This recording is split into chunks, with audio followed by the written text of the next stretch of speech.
Ok, bonjour à vous tous et bonne année à la nation congolaise de Brazzaville. Euh, en- en- Au nom du FI 242, je voudrais vous remercier pour le support que vous avez apporté durant l'année qui vient de s'écouler depuis le 13, 14, 15 août 2016, où nous avions été au Manitoba. Et puis les autres étaient en ligne pour participer au FIT 242, qui était le début du, euh, d'une nouvelle opportunité pour les Congolais de se présenter, euh, de présenter au peuple quelque chose de différent. Et donc,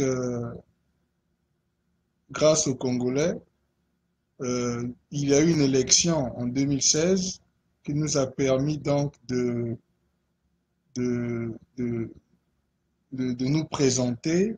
En fait, c'est le peuple qui a choisi. Et nous avons eu l'opportunité d'avoir Freddy Maungu nommé comme président. Nous avons eu Gervais Birongi, que je suis, qui a été nommé secrétaire général. Nous avons eu Franche Makala, qui a été nommée trésorière. Et nous avons eu Roslan Assassa, qui a été nommé secrétaire adjoint. Et nous avons eu André Ndinga de Brazzaweb, qui avait été nommé vice-président. Et nous avons eu le grand frère Mikangamane, qui est coordinateur de santé, qui étaient tous là, online et présent au FIT 242 en 2016, il y a donc pratiquement une année. Aujourd'hui, avec une discussion avec le président du FID, Freddy Maungu, nous avons donc décidé que euh, euh, les membres du FID feront une vidéo pour vous donner un peu qu'est-ce qui s'est passé, vous dire un peu ce qui s'est passé depuis 2016, donc le 13, 14, 15 août 2016, entre le 13, 14, 15 août 2016 et aujourd'hui, une année après. Vous donner un peu le bilan de ce que nous avons pu faire pour le pays. Je veux juste réitérer que la manière dont nous avons procédé était démocratique et que ça s'est passé avec, oui, la conférence d'abord, où les Congolais ont été appelés à venir parler, donner leur opinion pour essayer de voir comment est-ce que nous pouvions mettre quelque chose ensemble pour offrir à notre peuple une alternative. Et donc, depuis le 13, 14, 15 août 2016, le FID a pu mettre en place un document écrit que nous avons partagé publiquement avec les Congolais. Nous avons pu mettre un document où nous avons expressément expliqué aux Congolais ce que nous voulions faire pour eux. Et je veux d'abord vous remercier parce que la réponse était vraiment touchante pour nous. Nous avons eu plus de 15 000 Congolais en majorité de la diaspora et Congolais même du pays qui sont venus nous soutenir avec bien sûr nos frères du Congo-Kinshasa, avec nos frères du Gabon, nos frères du Togo, nos frères de la Côte d'Ivoire. Nous avons eu donc un support vraiment très fort qui sont venus soutenir les idées que nous avons alignées. Avant que je parle des idées que nous avons alignées, juste pour vous dire que nous avons plus de 15 000 personnes qui sont venues soutenir ce mouvement-là. Nous avons aussi eu près de plus de 2000 personnes qui sont venues directement dans le website du FIT 242, qui est www.fit242.com, www.fit242.com, qui sont venus directement sur le website, qui ont mis leur nom et tout ça, et qui ont donné leurs commentaires pour nous soutenir. Je voudrais juste rappeler donc aux Congolais que le FIT 242 n'est pas un parti politique. juste pour vous clarifier. Le FI 242 est une ONG en réalité, une organisation non gouvernementale, mais qui a présenté une vision spécifique et qui veut travailler avec les Congolais qui veulent travailler sous une vision spécifique qui est complètement différente de ce que vous êtes en train de vivre aujourd'hui. Nous avons présenté le FI 242 sur 3 points principaux. Le premier point, c'est ce que nous avons appelé la mindset, qui est la manière de réfléchir. Le deuxième point, c'est la mindset. Le deuxième point, c'est la force économique. Former pour la première fois de notre histoire, la force économique des Congolais de Brazzaville. Et le troisième point, c'était l'unification à travers les politiques. Donc, unifier la diaspora et travailler ensemble à travers les 11 départements du Congo. C'est des choses qui n'ont jamais été faites par les Congolais. Nous avons mis ça sur papier à travers notre document pour que les Congolais puissent voir ce que nous voulions offrir. Et nous avons partagé ça à travers notre page Facebook, Forum international pour la... nous avons partagé ça sur Facebook, nous avons partagé ça en ligne. Forum international de la diaspora du Congo-Brazzaville, le FI 242. Nous avons partagé le document à travers les advertisements, donc les promotions, pour que les Congolais aient accès à ce que leurs frères du Congo veulent faire pour le Congo. Nous voulons d'abord dire que le FI 242, la première priorité du FI 242, c'est de galvaniser une majorité de support des Congolais de Brazzaville. Ça veut donc dire que ce n'est pas quelque chose qui est personnel au président Freddy Maungu, ou quelque chose qui est personnel au secrétaire général Gervais Birangui, ou quelque chose qui est personnel au vice-président André Ndinga, ou même à Franche Makela, qui est la trésorière, qui est notre trésorière, qui est très vivante et qui se bat beaucoup pour ce que nous voulons faire ici. Ce que nous voulons dire, c'est que le FI 242 est comme une plateforme pour les Congolais de Brazzaville de venir créer une alternative. Ça veut dire que nous travaillons, nous ouvrons nos portes à ceux qui ont déjà leur mouvement politique et nous poussons une unification des leaders de la diaspora de manière à ce que nous puissions travailler sous une vision commune qui a pour but de construire le Congo.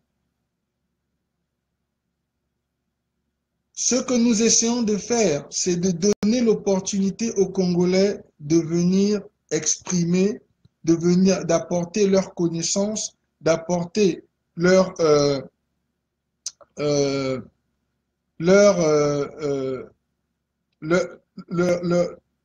idées sous un format que nous avons appelé mindset, création de la force économique et l'unification politique des Congolais.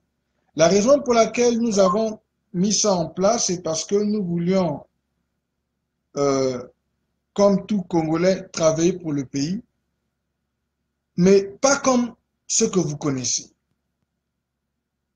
Je remercie le président Freddy Maungu pour son leadership. Grâce à son expérience politique, il a pu galvaniser le support non seulement d'autres leaders congolais de la diaspora, mais aussi des leaders des pays étrangers à part la France. Parce que le Congo a un problème où on pense qu'il n'y a que la France qui a le mot à dire sur le Congo-Brazzaville. Nous ne sommes pas de cet avis. Et donc, nous avons galvanisé le support d'autres pays étrangers en dehors de la France par rapport à ce que nous voulons faire pour le Congo-Brazzaville. Grâce au président Freddy Maungu, qui a travaillé très dur sur ça. Je remercie aussi André Djinga pour la partie communication qu'il a pu nous permettre de mettre en place. Je remercie Franche Makela aussi pour son dynamisme, notre trésorière, qui a pu partager là où elle allait ce que le FID voulait représenter, et le jeune Roland Assassa, qui fait partie du futur du Congo. Et nous travaillons pour le futur. Nous travaillons pour les nouveaux leaders. Nous voulons donner une place aux nouveaux leaders de venir s'exprimer et de venir embrasser une nouvelle manière de faire les choses. Et je vais essayer d'aller un peu pas à pas par rapport à ça. La mindset. C'est quoi la mindset? La mindset, c'est une nouvelle manière de réfléchir. La manière dont le Congo se présente aujourd'hui est directement attachée à comment est-ce que les Congolais réfléchissent depuis 57 ans. Parce que c'est le 57e anniversaire de notre indépendance, soi-disant. De soi-disant l'indépendance.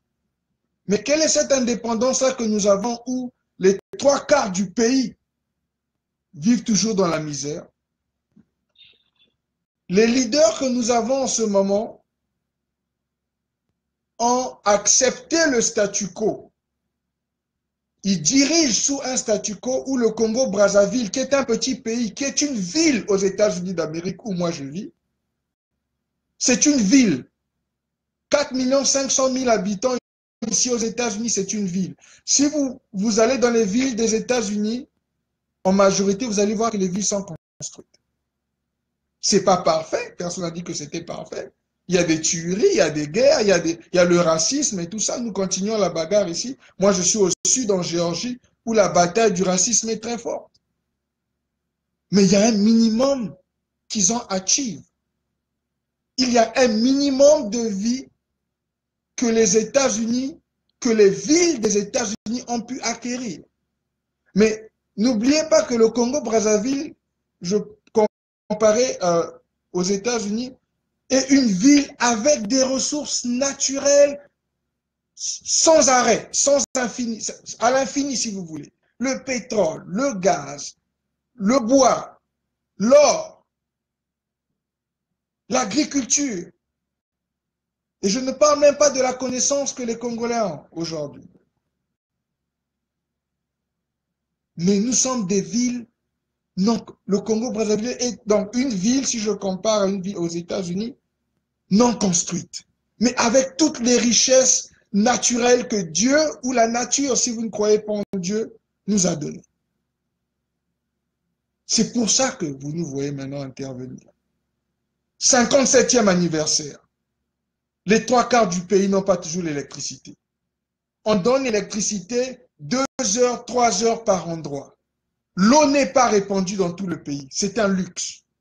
La nourriture, la majorité des Congolais mangent une fois par jour. Nous sommes 57 ans après l'indépendance. 57 ans. Donc, la mindset dont nous parlons, c'est une nouvelle manière de penser qui va permettre aux Congolais de Brazzaville de venir faire les choses différemment. En commençant par la diaspora, qui est répandue dans plusieurs pays, les États-Unis, le Canada. Je vous donne un exemple, le président du FID 240 au Canada. Moi, le secrétaire général, je suis aux États-Unis. Les autres sont dans d'autres pays, mais nous avons décidé d'unifier ça, de travailler ensemble. Et nous avons aussi appelé les autres leaders, nous allons continuer à appeler les autres leaders des autres pays. Nous allons même parler à ceux qui sont en France. Bien que notre mindset à nous diverge de ce que la France a fait pour le Congo-Brazzaville en 57 ans. Parce que la France est construite, mais le Congo-Brazzaville n'est pas construit. Donc, il y a un décalage ici. Donc, la mindset, c'est pour essayer de dire aux Congolais que, voilà, nous voulons faire les choses différemment. Et nous avons présenté le document du FID où c'est détaillé. Nous avons expliqué aux Congolais, voilà ce que nous voulons faire pour le pays. La deuxième partie, la création de la force économique des Congolais. Pourquoi est-ce que nous avons promoté la création d'une force économique des Congolais de Brazzaville? La raison pour laquelle nous avons promoté la création d'une force économique des Congolais de Brazzaville, c'est parce que l'histoire nous démontre que l'une des plus grandes raisons pour lesquelles les guerres se passent chez nous, en parlant de guerre, le pool maintenant là, ce qui se passe au pool, la perte d'énergie, de temps, d'utiliser l'armée nationale pour aller frapper des compatriotes qui sont des Congolais comme nous, parce que deux politiciens ont une différence d'opinion. Le président de la République, M. Denis Sassou Nguesso, et M. Ntoumi, du côté du pôle. Ils ont une différence politique et ils ont mis le peuple congolais du pôle au milieu de ça. Plus de 300 villages au Congo-Brazzaville ont été détruits, dans le pôle. Parce que deux Congolais, parmi 4 500 000, ont une différence d'opinion politique. Ils sacrifient non seulement les ressources naturelles, le peuple qui est innocent au milieu de ça, et les vies. Et ça crée des réfugiés. Donc, vous voyez que au lieu de focus sur ce que nous n'avons pas, 55 ans après, l'électricité, les routes, la nourriture, nous allons rester sur le truc basique. Je ne vais pas encore aller dans ce qui est compliqué, les grands trucs. Nous allons parler du Congo-Brazzaville, qui est une ville comparée aux villes ici aux États-Unis, mais une ville avec des ressources naturelles. Les 4 500 000 et 342 000 km² sont comparables à une ville des États-Unis. Si vous voyez les villes des États-Unis, je répète, sont construites. Et si vous faites un parallèle avec la France, qui nous a emmené la colonisation, mais la France est construite. Paris est construit, Nice est construit, Lille est construit, Nantes est construit. Mais regardez le Congo-Brazzaville. Mais nous voulons imiter les Français depuis 57 ans. Qu'est-ce que ça nous a apporté? C'est ça que le FID a décidé d'offrir différemment aux Congolais de Brazzaville. Parce que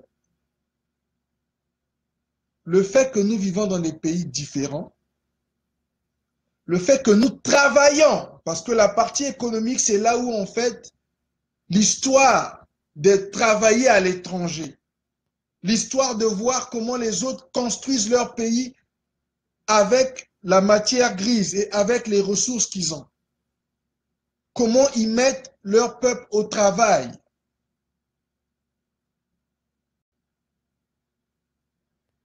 C'est ce que nous avons pu voir dans les pays où nous sommes venus vivre. Les États-Unis, l'Europe, l'Australie, même certains pays d'Afrique sont construits. Mais le Congo-Brazzaville, 57 ans après, regardez où nous sommes. C'est vrai que les Congolais s'habillent bien, c'est vrai que les Congolais aiment bien être propres et beaux et tout ça. C'est vrai que les Congolais ont une certaine fierté. Mais les structures en place n'ont pas fait avancer la vie des Congolais, au contraire. Et je vais prendre une phrase de l'ancien président du Congo-Brazzaville qui avait été nommé en majorité par le peuple dans les années 90, le président Pascal Lissouba. Le président Pascal Lissouba avait dit dans l'un de ses discours, quand il se préparait pour les élections dans les années 90, il a posé la question. Et pratiquement 30 ans plus tard, je vais poser la même question. On impose des souffrances au peuple congolais. On impose des souffrances au peuple congolais. Qu'a-t-il fait? Qu'est-ce que le peuple a fait to deserve this? What is it that the Congolese people have done to deserve such hatred? Que le minimum de vie, 57 ans après, n'a pas été provided. On n'a pas donné l'opportunité aux Congolais d'avancer. Au contraire, si je regarde 30 ans après que le président Pascal Lissouba ait parlé de ça, nous sommes dans un état économique pire que nous étions il y a 30 ans. Pendant les histoires de conférences nationales et de transition, et que le président Pascal Lissouba avait été voté, qu'il est devenu président du Congo-Brazzaville pendant près de 5 ans avant la guerre de 97. Mais quand le président Pascal Lissouba parlait à l'époque, les gens disaient que c'était un rêveur. Le président Pascal Lissouba avait parlé de transformer le Congo en petite Suisse, qu'on pouvait utiliser de corn, le maïs, transformer le maïs en pétrole. Mais ce que les Congolais ne savent peut-être pas, c'est que le maïs a été transformé en essence au Brésil. Le Brésil est l'un des pays qui a le plus de stations de gaz avec, on appelle ça le E85, le E85. L'essence fabriquée à base de maïs.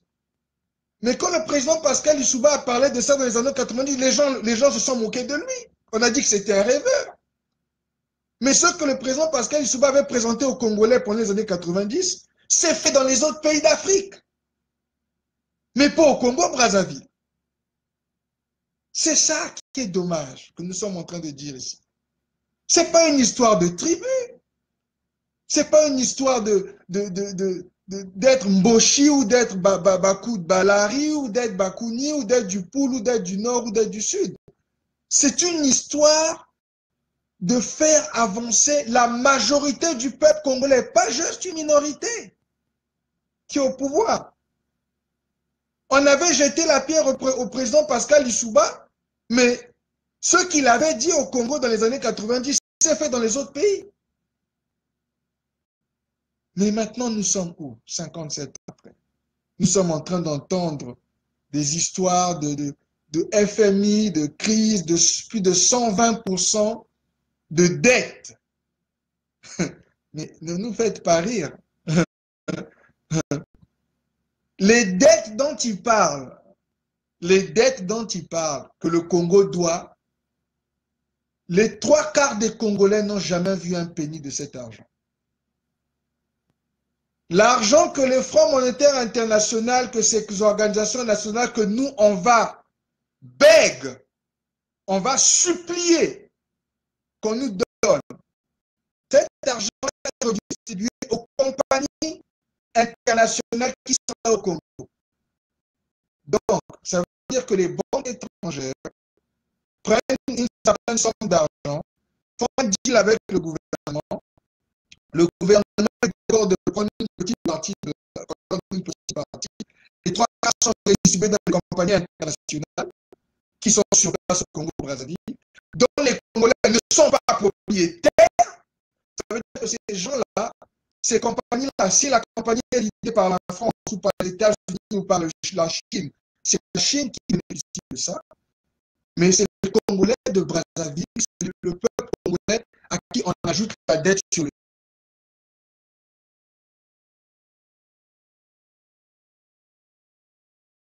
dos.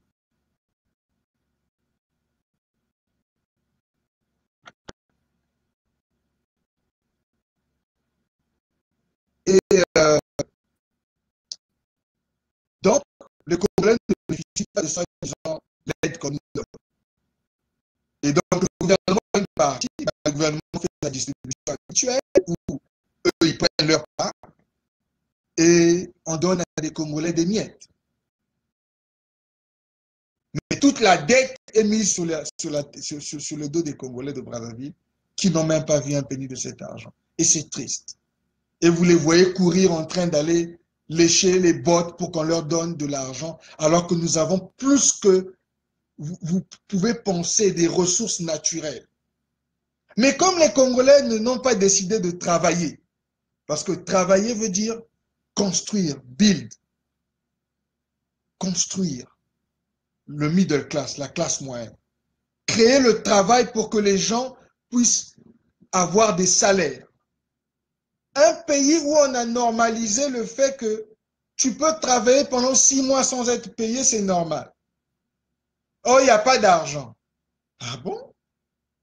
Mais les Français, chez eux, quand tu décides de vouloir ajouter les heures de travail, ils font la grève, ils shut down leur pays. Mais au Congo-Brazzaville, les Français qui viennent nous emmener leur manière de travailler, parce que les Congolais ont copié la manière de travailler des Français. Nous, on vit, moi je vis aux États-Unis, les Américains ne travaillent pas comme ça. Les autres qui vivent au Canada, voient. Les autres qui vivent dans d'autres pays, l'Australie et tout, ils voient comment les gens travaillent. Ils ne travaillent pas comme les Congolais travaillent à la manière française. Parce que c'est ce que nous avons appris. On ferait croire à des millions de gens que accumuler des diplômes, c'est la réussite. Mais ils n'ont aucune expérience de travail. On ne promote pas la création d'entreprises. On ne promote pas l'entrepreneurship. Que les Congolais viennent ouvrir des compagnies dans leur pays, où ils engagent d'autres Congolais et ils paient des salaires on time. Qui paient des salaires quand le salaire est dû. Pas tous les 6 mois. Ils ont fait passer cette mindset-là et les gens ont accepté ça. Et c'est devenu le nouveau Congo-Brazzaville. C'est de ça dont le président Pascal Lissouba parlait quand il disait on impose à notre peuple une misère. Qu'a-t-il fait? Et moi, Gervais Birangui, secrétaire général du FIT 242, pratiquement 30 ans plus tard, je pose la même question aux Congolais de Brazzaville. On impose une souffrance au peuple congolais. Qu'a-t-il fait pour mériter ça? Qu'a-t-il fait pour que nous soyons dans une situation comme ça? Mais nous avons des leaders, politiciens, économiques, militaires. Et voilà la situation dans laquelle notre pays est. 57 ans après, que soi-disant les colons nous ont laissé prendre notre indépendance. Mais le dit de l'indépendance, là, nous n'avons aucun contrôle économique. C'est de ça que la force économique de la diaspora, que la diaspora doit former, adresse directement.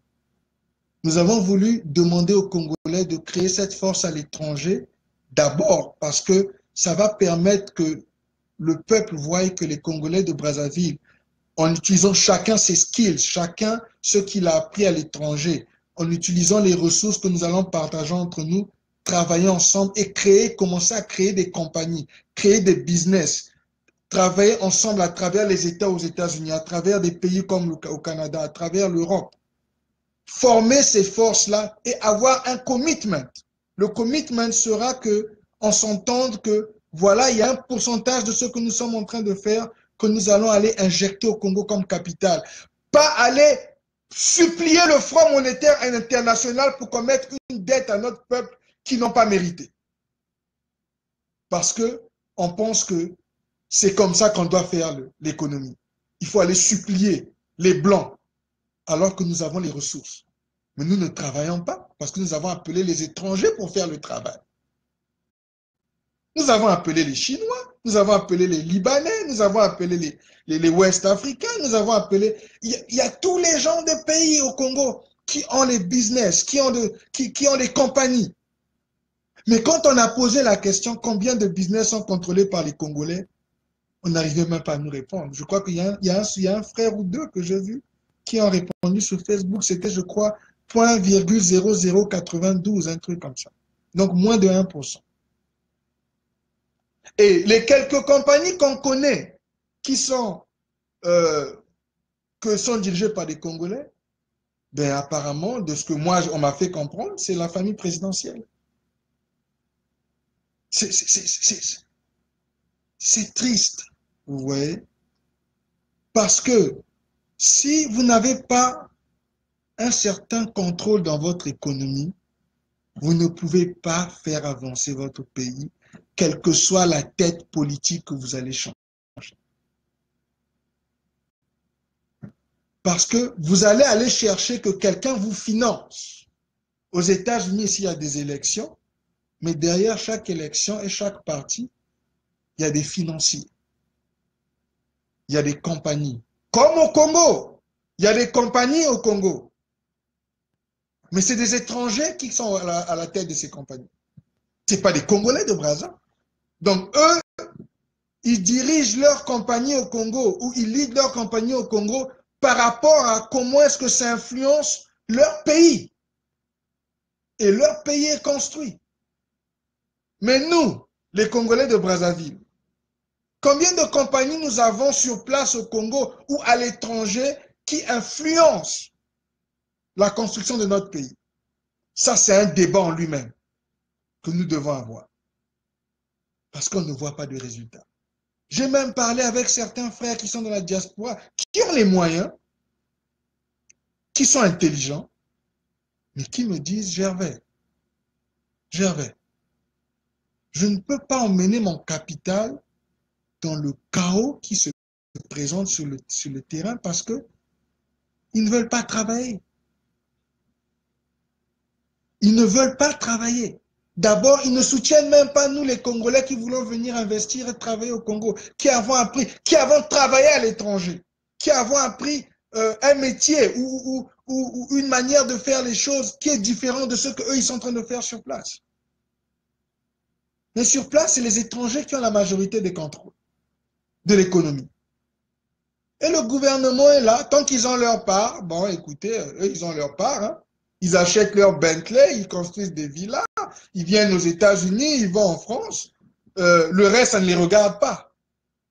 Mais les trois quarts du pays qui ne bénéficient pas du deal que le gouvernement a fait avec la France, nous gardent dans la même situation. Nous sommes dans une situation même pire même. C'est de ça dont le président Pascal Lissouba parlait. Les gens se sont moqués de lui dans les années 90. Et je répète, on impose des souffrances au peuple congolais. Qu'a-t-il fait?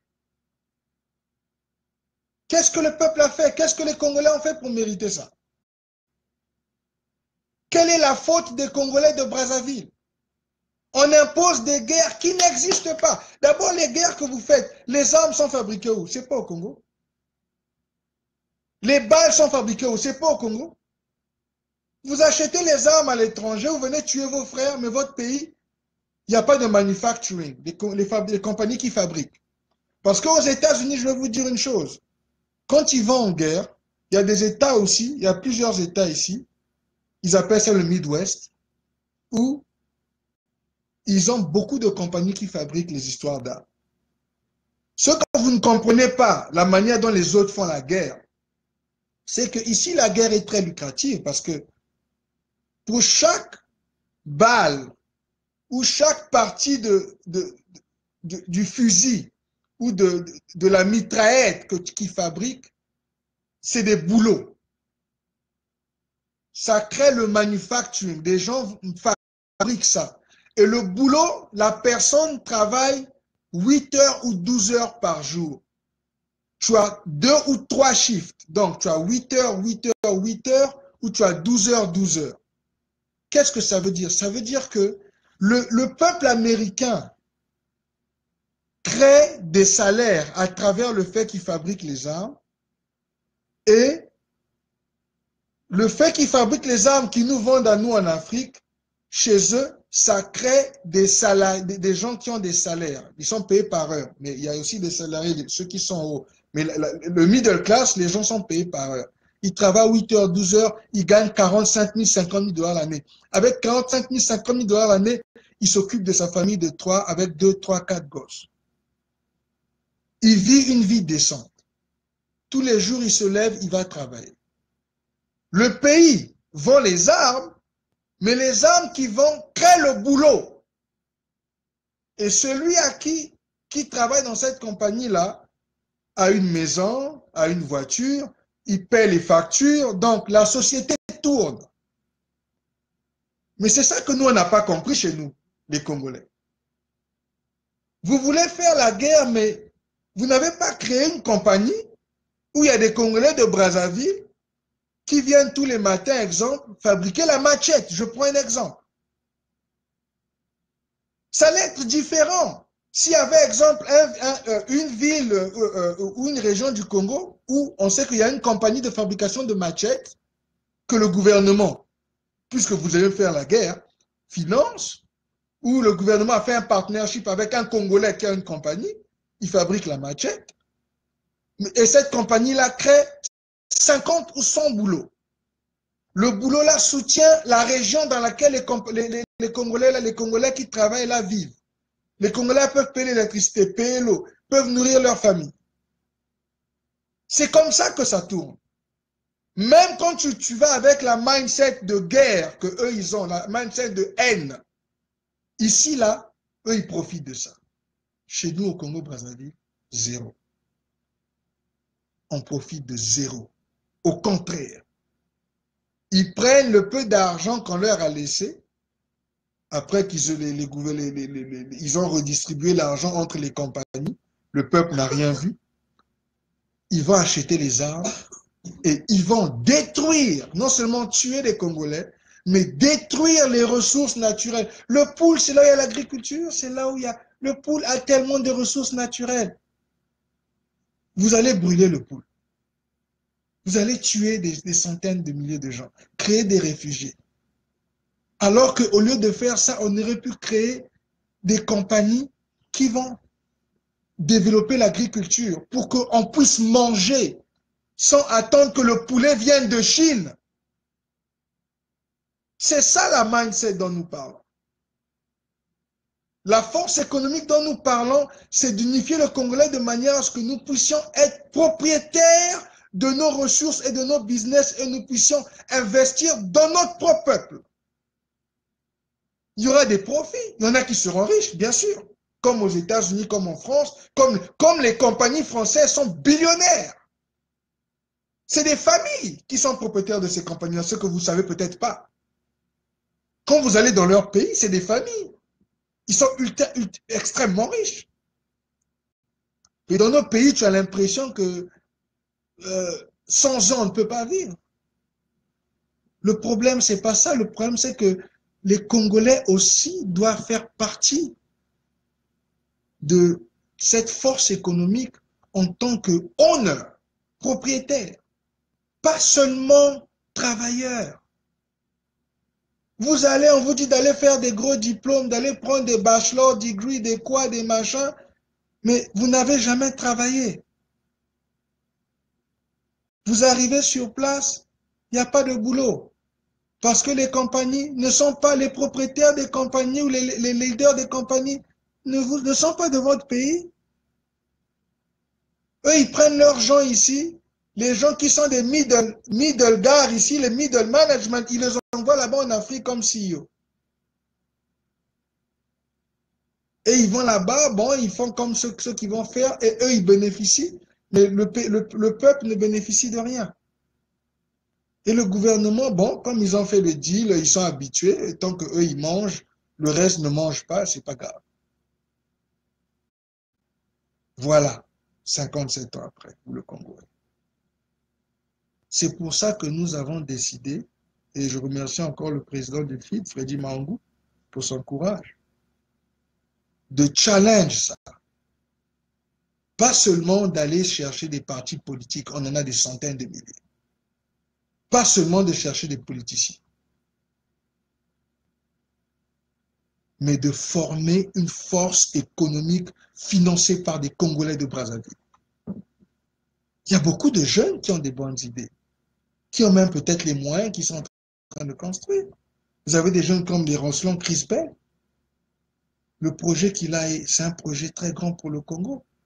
Faire avancer l'Internet et tout ça, repercuter ça dans le Congo et tout ça. Il y en a d'autres qui ont des projets. Nous avons besoin des projets pour l'électricité. Si la SNE ne peut pas fournir l'électricité dans tout le Congo, il faut que les Congolais créent des compagnies qui vont venir fournir la partie que la SNE ne fait pas. La SNDE, la compagnie d'eau, s'ils n'arrivent pas à distribuer l'eau dans tout le Congo, mais il faut qu'il y ait des compagnies créées par des Congolais qui viennent trouver pourquoi est-ce que l'eau ne se répand pas dans tout le pays. Parce que nous sommes une ville comparée aux États-Unis. Aux États-Unis, les villes ont tout. Ils ont l'eau, l'électricité, ils ont la nourriture. Et ils travaillent, ils n'ont pas les ressources naturelles que nous avons. Ce que j'essaie d'expliquer ici, c'est que c'est faisable. Ce n'est pas impossible. Mais il faut que les Congolais comprennent qu'il faut maintenant mettre la main à la pâte en tant que propriétaire, pas seulement participant ou travailleur. Et je vais essayer de parler de la dernière partie, c'était l'unification, la partie politique. Le président Freddy Maungu parlera de ça un peu plus en détail parce que c'est lui qui a permis que nous ayons accès à beaucoup de contacts et que nous ayons le support de certains gouvernements étrangers et que ça nous a permis de présenter notre vision un peu plus publique, si vous voulez, grâce aux relations, au travail que lui il a pu faire. Je veux juste dire que nous avions présenté une manière de s'unifier et nous pensions que si les frères de la diaspora pouvaient avoir le courage de s'asseoir, que ce soit les frères du Poul, les frères de Nibolang, Nyari, Bweza, et Koumou, les frères du Nord, bon, ils sont au pouvoir, on sait déjà ce qu'ils pensent, et les frères du Kwilu, par exemple. Nous pensons que si vous unifiez à travers les partis de chaque parti de ces départements-là, tous les partis qui sont sortis des départements différents, si vous pouvez vous unifier et trouver au moins 10 ou 20 leaders qui vont vous représenter, qui vont venir avec les idées que vous voulez donner, que vous voulez présenter, ça va faire comme un plan exact de ce que vous voulez qu'on fasse pour le Poul, de ce que vous voulez qu'on fasse pour la Nyare, Bwenza, les Koumou, de ce que vous voulez qu'on fasse pour le Nord, de ce que vous voulez qu'on fasse pour le Kwilu. La partie économique du FID, donc qui est la partie des entrepreneurs qui va développer la partie financière, va commettre un certain montant d'argent, un certain pourcentage de nos ressources pour vous soutenir dans le nouveau combat politique que vous voulez mettre avec des nouveaux leaders, mais sous une vision d'unification. La première des choses que nous demandons, plus de guerre. Pas de guerre civile entre Congolais de Brazzaville. Nous devons commettre. La nouvelle de la diaspora, les nouveaux leaders doivent commettre. Parce que nous allons avoir la discussion avec la soi-disant opposition qui est là-bas, qui est l'opposition qu'on dit qui est la vraie opposition, mais qui en réalité n'a pas l'air d'avoir le temps d'impact parce que tout cela se passe, ils sont là. Le Congo est toujours dans une situation macabre, ils sont là. Avec le pouvoir, la partie d'Ngeso. Donc, il faut que la nouvelle, les leaders politiques, économiques, entrepreneurs des Congolais qui vont décider de travailler ensemble sous cette vision-là, puissent donner au peuple, à la majorité du peuple, une opportunité de construire le Congo. C'est ça que le FID est en train de promouvoir, c'est ça que le FID est en train de préparer. Et nous allons donc nous retrouver, nous espérons, dans quelques semaines à Atlanta, en Géorgie, ici, où nous allons avoir comme, je dirais, c'est comme un bongi, une réunion. Nous allons faire appel aux leaders de la diaspora. Nous espérons que nombreux vont venir. Et nous allons avoir un bongi. Nous allons mettre ça devant les caméras. Et nous allons avoir une discussion où nous allons présenter la vision du FID. Les membres du FID vont présenter. Et nous allons partager ce que nous pensons que nous voulons faire pour le Congo. Et les autres vont venir nous dire comment est-ce que nous pouvons travailler ensemble. Et sous la vision d'unification. Comment est-ce que nous pouvons construire la force économique à l'étranger? Comment est-ce que nous puissions construire cette force d'unification politique qui va permettre que nous puissions avancer de l'avant? Parce que nous avons essayé toutes les histoires avec les Français. Nous avons essayé ça, ça ne marche pas. Ça n'a pas aidé le Congo. La France est construite, le Congo n'est pas construit. Le Congo est une ville aux États-Unis. 4 500 000, 342 000 km², c'est une ville aux États-Unis. Les villes aux États-Unis ont tout. Donc il faut qu'on arrête. de faire comme si c'est impossible de le faire. Ce n'est pas impossible. Mais il faut que nous ayons le will de vouloir travailler ensemble et de le construire. Donc, c'est ça le message que je voulais partager à travers le FID 242 au Congrès de Brazzaville. Je voulais vous remercier pour le support que vous nous avez donné.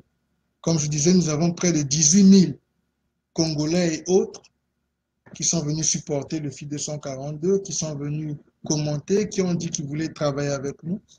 Et c'est une fierté pour nous. Et nous allons nous battre pour chercher encore plus la majorité. Nous voulons avoir la majorité du support des Congolais.